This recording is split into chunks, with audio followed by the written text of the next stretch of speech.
ಶನಿವಾರದೊಳು ಶನಿ ಮಗದೇವನ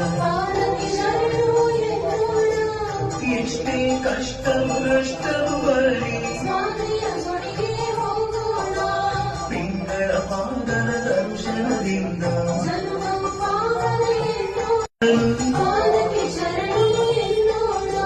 ಗ್ರಹದೋಷ ಕಾಟ ಯಾವುದೇ ಇರಲಿ